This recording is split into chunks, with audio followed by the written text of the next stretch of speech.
उन्होंने पहले उसके कपड़े उतारे, फिर उन्होंने चमड़े की लंबी पेटियां ली जिन पर स्टील के छर्रे या शीशे के छर्रे लगे हुए थे, और उसे पीठ पर तब तक पीटा जब तक वह मुश्किल से खड़ा नहीं हो गया।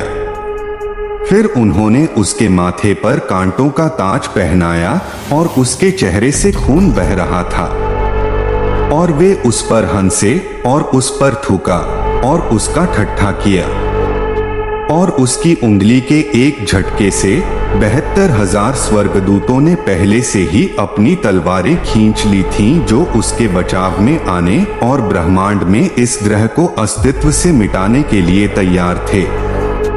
और यीशु ने कहा, नहीं, मैं इसी प्रयोजन के लिए उत्पन्न हुआ हूँ। वह सिर्फ एक और क्रांतिकारी नहीं थे, वह कोई दूसरा हिप्पी नहीं था, वह सिर्फ एक और महान व्यक्ति नहीं थे, वह देहधारी परमेश्वर था। और जितनी भी नीति उन्होंने सिखाई, कभी कोई आदमी उस आदमी की तरह नहीं बोलता था। जब एक तरफ से मार पड़ती है तो वह कहता है, दूसरा गाल आगे कर दो। उन्होंने कभी नहीं बताया कि उसके बाद क्या करना है, लेकिन उन्होंने 70 बार कहा, माफ कर दो, उसे गिने। यीशु ने उन्हें सिखाया कि कहाँ क्षमा करना है। उन्होंने हमें जीने के तरीके में एक क्रांति सिखाई। उन्होंने हमें सिखाया कि केवल हमारे बाहरी कार्यों के कारण ही न्यायाधीश नहीं बनते, बल्कि आंतरिक विचारों के आधार पर भी न्यायाधीश बनते हैं।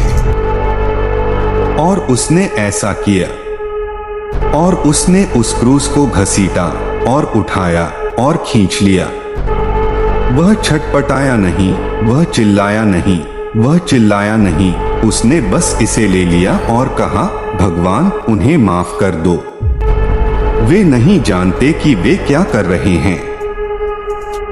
जब वह क्रूस पर मर गया तो उन्होंने उसे कीलों से ठोक दिया, उन्होंने उसके हाथों में कीलें ठोक दी। और आप जानते हैं उन्होंने क्या कहा, उन्हें माफ कर दो, वे नहीं जानते कि वे क्या कर रहे हैं। उन्हें माफ कर दो।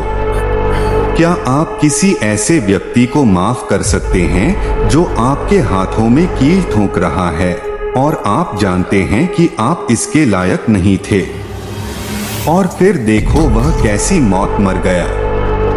क्या कभी कोई आदमी यीशु की तरह मरा? बिजली चमकी और गर्जन हुआ और पृथ्वी हिलने लगी, और सिपाहियों ने भी मान लिया कि यह अवश्य ही परमेश्वर का पुत्र होगा। कोई भी जो यीशु को उस क्रूस पर देख सकता है और छुआ नहीं जा सकता, उसका दिल पत्थर का है। और फिर क्रूस पर उसने कहा, हे मेरे परमेश्वर, तूने मुझे क्यों त्याग दिया? और फिर उसने अपना सिर झुका लिया और कहा, यह समाप्त हो गया। उसका क्या मतलब था? उसका मतलब था कि आपकी मुक्ति की योजना समाप्त हो गई है। परमेश्वर अब आपके सभी पापों को क्षमा कर सकता है, क्योंकि यीशु ने आपके उद्धार के लिए परमेश्वर की योजना पूरी कर दी थी। क्योंकि तुम देखते हो, परमेश्वर तुम में से हर एक को नाम से जानता है। उसके पास आपके सिर के हाथ हैं।